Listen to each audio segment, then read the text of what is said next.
Bonsoir et bienvenue pour ce nouveau numéro de Kiosque, votre magazine culture sur Saint-Quentin-en-Yvelines et ses environs. Alors tout de suite le sommaire pour ce mercredi 30 septembre. Thierry Taran, professeur au lycée Henri-Matisse de Trappes et comédien, produit depuis 3 ans sur Paris la pièce à succès Le Coach. Il est en plateau pour nous parler de son actualité, la préparation de Talons Aiguilles et Crampons qui sera jouée le 14 octobre au Palace toujours à Paris. Nour El Yakin Louise, comédien dans la compagnie Déclic Théâtre, a imaginé une rencontre surprenante. Pour ouvrir la saison, la jeune génération de comédiens professionnels défie les plus anciens. Lui aussi nous en dira plus dans quelques instants.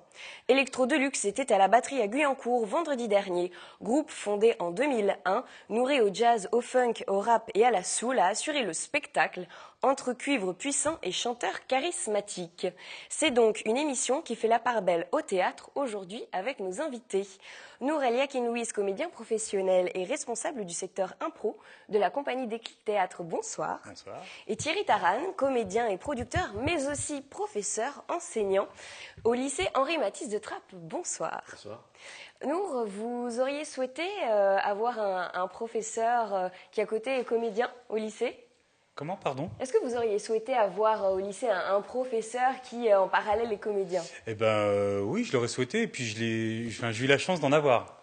Donc voilà, je peux me vanter de ça. Alors c'est pas donné à tout le monde, c'est sûr, mais effectivement, ce qui est plaisant, je pense, c'est qu'effectivement il y a une approche un peu différente, surtout quand on va aborder des textes voilà, de théâtre et ce genre de choses. Ils essayent de faire justement preuve de leur savoir-faire.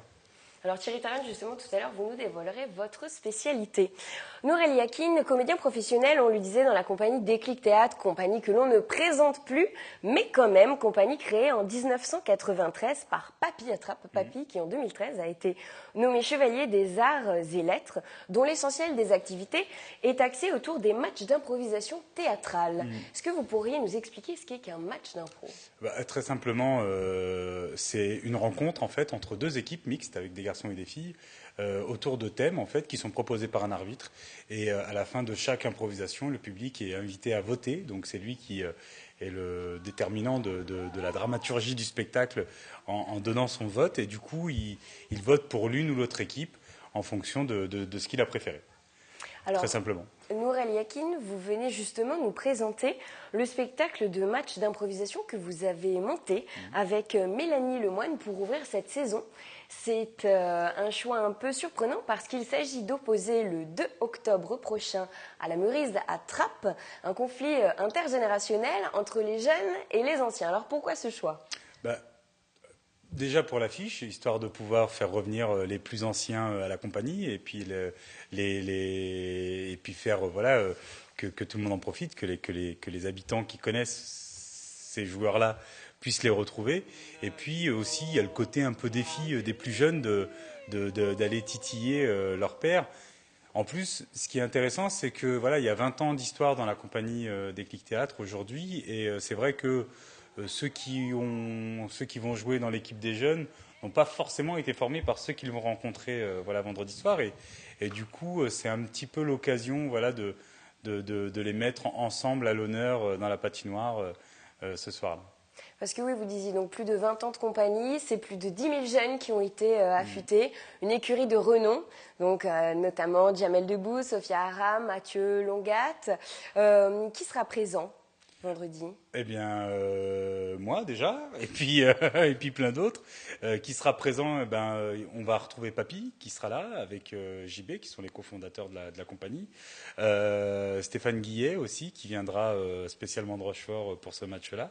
On va avoir aussi Virginie Gritten, qui est championne du monde d'improvisation avec l'équipe de France. On aura Mélanie Lemoine, voilà, qui est notre directrice artistique, qui sera sur scène. C'est une soirée qui a un enjeu particulier pour les jeunes. Non, il n'y a aucun enjeu. C'est une soirée pour le plaisir de se retrouver à Trappes, en famille, voilà, avec des personnes qui font la compagnie aujourd'hui, qui soient jeunes ou anciens. Voilà, l'idée, c'est aussi de montrer aux plus jeunes, parce qu'il y a tous nos adhérents qui vont venir, donc ceux à qui on enseigne l'improvisation aujourd'hui, de leur proposer de venir à la Meurise pour aussi voir que tout ça, ça ne tient pas qu'à une poignée de personnes, mais effectivement rappeler un petit peu l'histoire de notre compagnie. Et puis il y a cette passation de pouvoir aussi entre Papy et moi, en l'occurrence, sur la compagnie et sur l'aspect artistique autour de l'improvisation. Et c'est aussi voilà, l'occasion de le remettre encore une fois à l'honneur et puis montrer à la population qu'on est les dignes héritiers de ce que lui a proposé, voilà, et de ce qu'il a instauré à Trappes, et puis lui montrer que voilà, on continue à mettre en avant l'improvisation théâtrale sur notre territoire. Alors avant de poursuivre l'entretien, nous allons partir faire un petit tour du côté de Saint-Germain-en-Laye pour la 28e édition de l'Estival. C'est un festival qui promeut la chanson francophone. Nourelie Akin, Thierry, est-ce que vous avez déjà eu l'occasion de vous rendre à l'Estival? Absolument pas. Pas du tout. Non plus. Non. Alors c'est l'occasion de le découvrir ensemble, image d'Élodie Lemoine. 28e édition pour l'Estival de Saint-Germain-en-Laye, un festival éclectique qui défend la chanson francophone sous toutes ses formes jusqu'au 10 octobre. On est en France, que je pense que la plupart des jeunes qui viennent au spectacle aiment bien aussi comprendre ce que leur disent les artistes. On l'a bien vu là avec Alexis HK ou Barchella ou Lior Chouve pour le début de ce festival. Quand il y a des paroles, qu'elles sont intelligentes et qu'elles peuvent apporter quelque chose aux jeunes et avec une belle poésie, on préfère que ça soit en français. 18 concerts pour faire découvrir de jeunes talents qui partagent l'affiche aux côtés de célébrités telles que Barbara Hendricks, Brigitte, Alexis HK, MJ, les Frérots de la Vega ou encore Daphné et Clarica dans leur spectacle en poésie et en chanson Ivresse. Les évasions, quoi, l'évasion, les tourbillons, Oui, l'ivresse amoureuse. Voilà. C'est un thème très, très, très vaste en fait. C'est très musical aussi. Déjà, très musical. musicalement, dans le fond, dans le propos. Il y a de la transgression aussi dans l'ivresse, donc c'est toujours intéressant. Voilà, c'est de l'ébullition, il y a plein de choses. Ça bouillonne, c'est pas C'est en mouvement, voilà, ouais.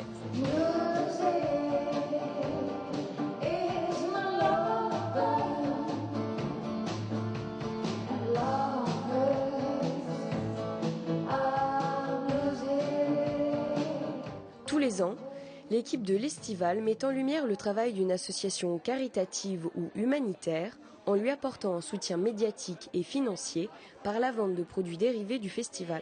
Cette année, c'est les bouchons d'amour, vous savez, les petits bouchons qu'on récupère qui permettent à des jeunes handicapés d'avoir un fauteuil ou d'avoir par exemple un chien qui vient s'occuper de 52, je crois, missions pour la personne handicapée.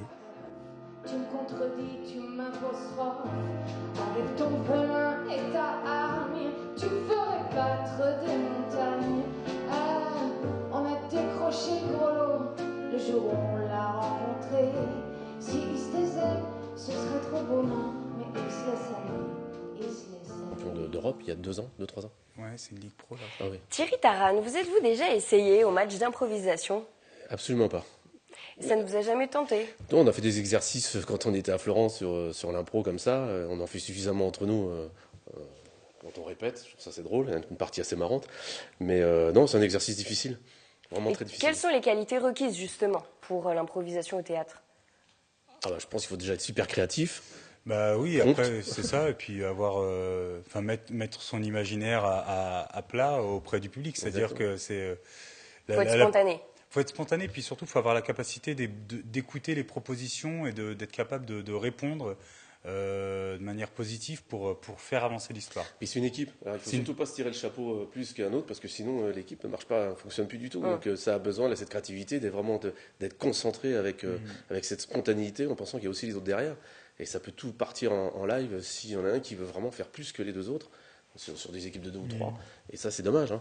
Alors Thierry Taran, vous êtes professeur de sciences médico-sociales, c'est Oui. bien ça, au Oui. lycée Henri Matisse à Trappes, mais vous êtes également comédien et producteur. Oui. Vous avez fait les cours Florent de 2002 à 2004. Oui. Alors, vous n'avez jamais eu l'envie de choisir entre votre profession de professeur et... Alors, il y a deux choses. Ça fait très longtemps que je voulais faire du théâtre, donc ça fait maintenant quasiment 20 ans que je baigne dans le métier. Mais avant d'être comédien, ce que je voulais, c'est surtout pas être dépendant financièrement. Donc j'ai été infirmier, donc à partir du moment où je me suis assumé, j'ai pris le pari de pouvoir d'être comédien après. Voilà. Et puis une fois que j'ai fait bien 15 ans en tant qu'infirmier, j'ai été ébauché par l'Éducation nationale. Et là, être comédien et prof, il y a beaucoup de ressemblances quand même, parce qu'il y a quand même beaucoup de choses. C'est vrai, on est en représentation. On est dans en les deux représentation, cas, tout à voilà. fait. Alors, Et vous puis, produisez depuis 3 ans ouais. la pièce Le Coach, qui Ouais. est un des plus gros cartons parisiens au Ouais. théâtre Alambic. On en regarde tout de suite un extrait.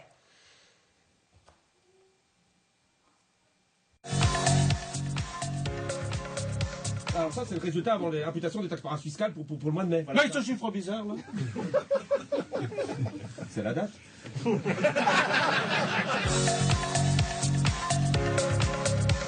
Si je te suis, tu me fuis, mais si je te fuis, tu me suis, vous me suivez? Faut que je prenne des notes, là.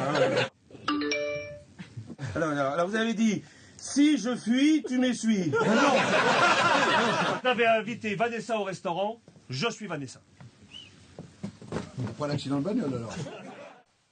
Alors, Le Coach, c'est l'histoire de quelqu'un de gentil, peut-être trop gentil, qui a besoin de se faire coacher pour apprendre à dire non. Tout à fait. On peut voir cette pièce au théâtre Alambic Oui, jusqu'à quand? alors jusqu'à ce que mort s'en suive, hein, parce que ça fait 3 ans et que le public est toujours là, donc on reste.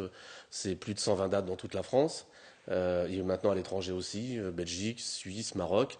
Encore des dates de vendues pour 2017, donc ça fonctionne très très bien, c'est des grosses salles, donc c'est pas prêt de s'arrêter. Alors, Le Voilà. Coach n'est pas votre première pièce. Vous Non. avez également produit Talons aiguilles et Crampons, que l'on pouvait voir au théâtre Alambic également de décembre 2012 à janvier 2013, où il était question d'une jeune journaliste sportive qui démarrait aux côtés de la star des commentateurs TV.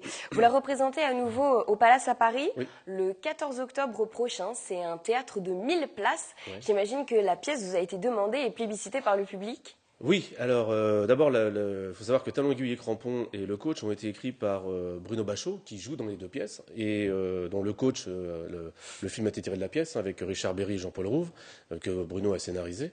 Et Bruno, donc on voit sur à gauche, sur les dessins, avec Juliette Marcella, l'autre comédienne, qui va jouer. Cette pièce a été le début de notre aventure, puisqu'on a commencé à Avignon avec, moi j'en suis à mon 10e Avignon avec Bruno, et on a eu cette chance extraordinaire, c'est d'avoir rencontré les Fiels, qui ont adoré la pièce et ça nous a ouvert toutes les portes. Et dans ce métier-là, la rencontre est primordiale. Et ça nous a permis de pouvoir démarrer dans des salles plus importantes et de pouvoir lancer Le Coach derrière, puisque Talons aiguilles a été une autre ouverture pour nos pièces là et nos pièces futures, parce qu'on en a d'autres qui arrivent, une autre surtout, qui arrive. Et le Talons aiguilles et Crampons a été demandé par un grand groupe parisien qui était venu le voir, les Peintures de Paris pour les citer, parce que ça fait aussi partie de mon sponsor. Et ils nous ont demandé de faire cette pièce. On travaille déjà avec Le Coach, et donc on fait Talons aiguilles et Crampons pour eux, et puis on l'ouvre aussi au public. Et mais donc, ce sera le complet. 14 octobre. Et c'est complet. Prochain au Voilà. Palace. Alors Noura El Yakin, Thierry, je sais que vous connaissez l'agglomération de Saint-Quentin en Yvelines. Sachez que inauguré le 30 septembre 95, le Scarabée, la salle du Scarabée fête ses 20 ans. Du 25 septembre au 18 septembre, venez profiter de l'exposition dans le hall du Scarabée à La Verrière. Un retour en images sur les plus beaux moments de la salle accompagné d'une sélection de documents et d'affiches dédicacés collector. 20 ans déjà que le Scarabée accueille sur scène talents connus et reconnus, artistes en devenir et chanteurs amateurs pour réjouir un public intergénérationnel. Je pense notamment à Alain Leprest qui était en concert au Scarabée quelques mois avant son décès, et on garde un souvenir vraiment très ému de ce concert-là. Il y a des vraies rencontres avec les artistes, il y a des choses beaucoup plus drôles. On a notamment je me rappelle d'une équipe jeune public qui s'est retrouvée bloquée par la neige et qui a dormi au Scarabée. Donc on a accueilli aussi des artistes lors de conditions climatiques un peu particulières, et ça reste aussi une soirée très très agréable, un très bon moment de partage. Nourel Yakin, Thierry Taran, merci. Et je rappelle que l'on pourra retrouver le vendredi 2 octobre à la Meurise le spectacle d'improvisation de la compagnie Déclic Théâtre qui opposera la jeune génération aux anciens. Et le 14 octobre au Palace à Paris, salle de 1000 places, pour le spectacle de Thierry Taran, Talons aiguilles et crampons. Et Bruno Bachot, surtout Alain Jambard et de Bardio. Voilà, faut pas oublier parce que ce sont les auteurs. Voilà. C'est dit. Et Lionel Rousseau qui aussi fait partie de nos sponsors. Très bien. Voilà. Et maintenant, entretien avec le groupe Electro Deluxe qui se produisait sur la scène de la batterie à Guyancourt vendredi soir. C'est un entretien signé Wilfried Richie et les images de William L. Ils sont une demi-douzaine, ils se prénomment Thomas, Jérémy, Gaël, Arnaud ou encore James. Ce sont les membres d'Electro Deluxe. 5 albums à leur actif depuis 2001. Le dernier date de 2013 dans sa version Deluxe justement. Ils se produisent ce soir sur la scène de la batterie à Guyancourt et nous les avons rencontrés pour Kiosque.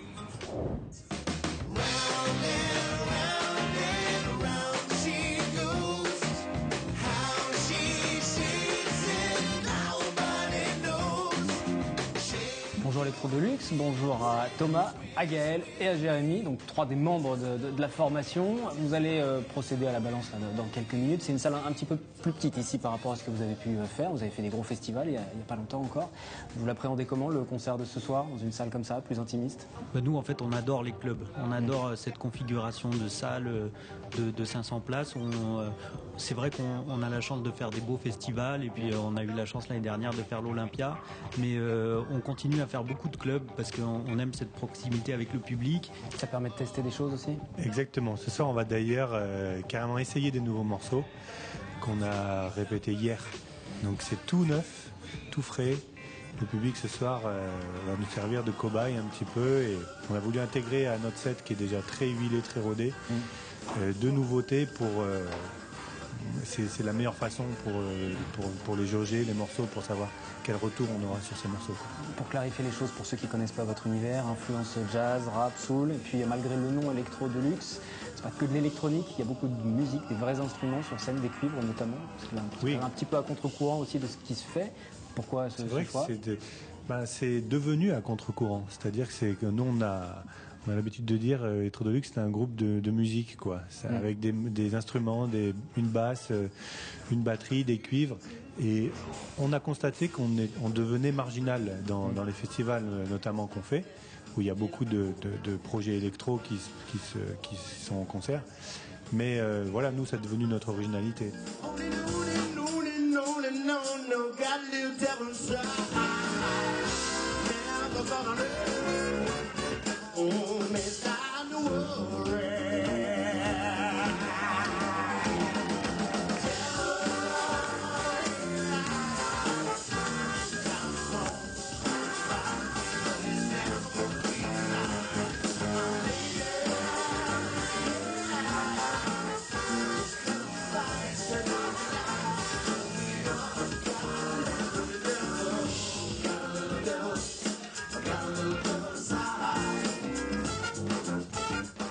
Deluxe qui est dans sa deuxième vie en fait là, puisqu'il y a eu l'arrivée du chanteur 2010, chanteur qui n'est pas là encore, mais qui sera bien sur scène. J'espère qu'il va arriver. J'espère qu'il sera là avec vous.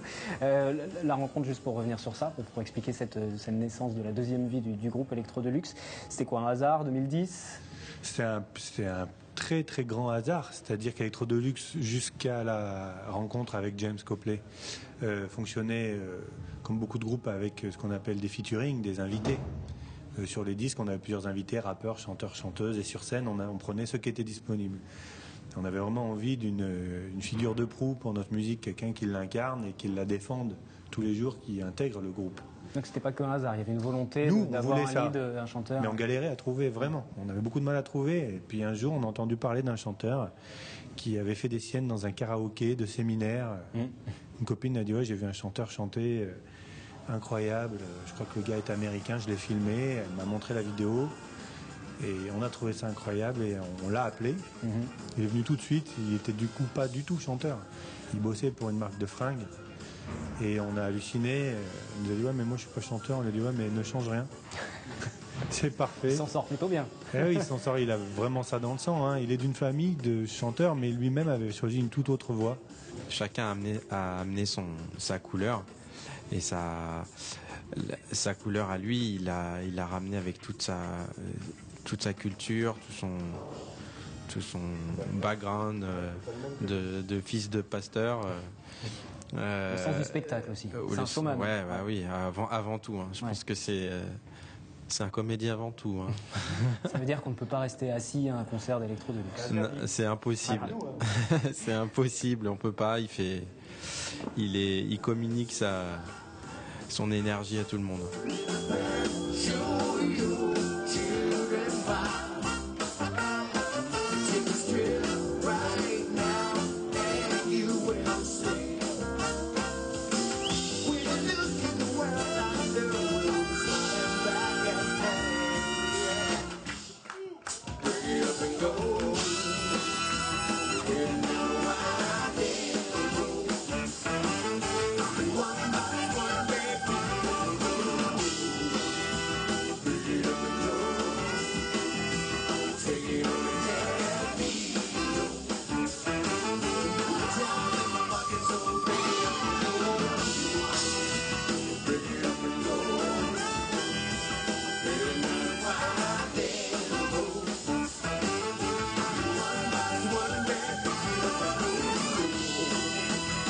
L'album et la scène, c'est deux choses différentes. Et souvent on commence par l'album dans l'ordre et on se dit qu'est-ce qu'on peut faire de mieux. Après donc on reprend l'album, on le retravaille, on le retourne en fonction de la réaction des gens et puis avec l'expérience des concerts on arrive à ficeler un spectacle quoi. Le dernier album, c'était 2013. Enfin, il y a eu une version deluxe, justement, de l'album. Ouais. Vous travaillez sur le prochain, justement, en testant des morceaux ce soir, un petit peu. Ouais, on est en pleine phase de composition, d'écriture, de répétition, d'essai. Comme on l'a dit, on va jouer des morceaux ce soir. On a un album en préparation qui sortira l'année prochaine. D'accord. Il y a eu des morceaux avec C2C, notamment, des morceaux avec Beat Assaillant aussi. Ben L'Oncle Soul, la prochaine collaboration, ce sera quoi? Ça, on ne peut pas le dire, c'est secret, mais c'est vrai qu'on a toujours des envies. Une dernière question, plutôt le swing de Duke Ellington, le bebop de Charlie Parker ou le cool jazz de Miles Davis?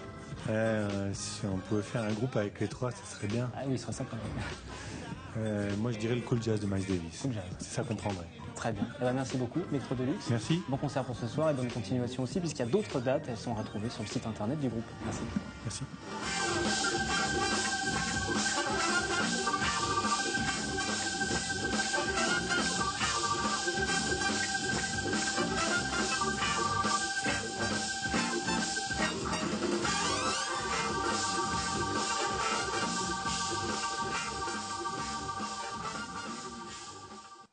Tout de suite, votre rubrique cinéma. Que pensez-vous des films à l'affiche cette semaine? Vos avis au micro d'Élodie Moine.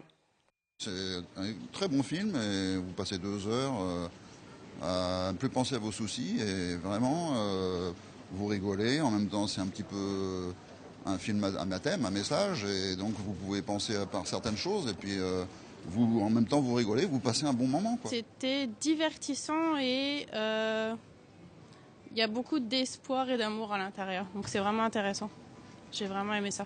C'était très très bien. Un petit peu triste par moment parce que bon, on se demande si il va s'en sortir notre petit paillet. J'ai bien rigolé, mais enfin c'est drôle, mais tout autant touchant que drôle. Voilà.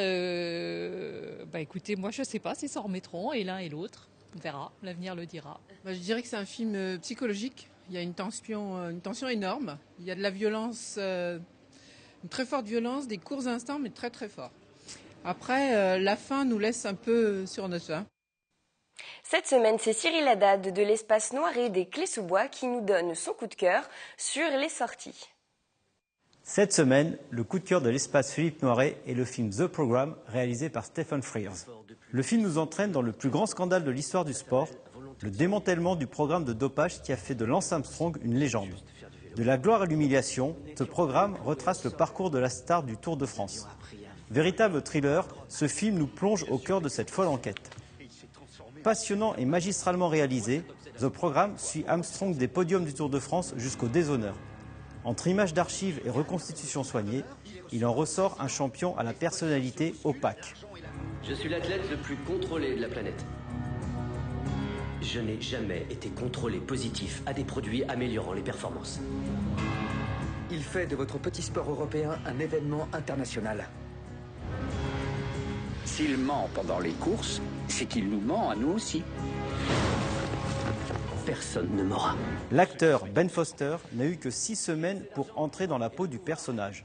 Sa performance éblouissante constitue l'un des atouts majeurs du film.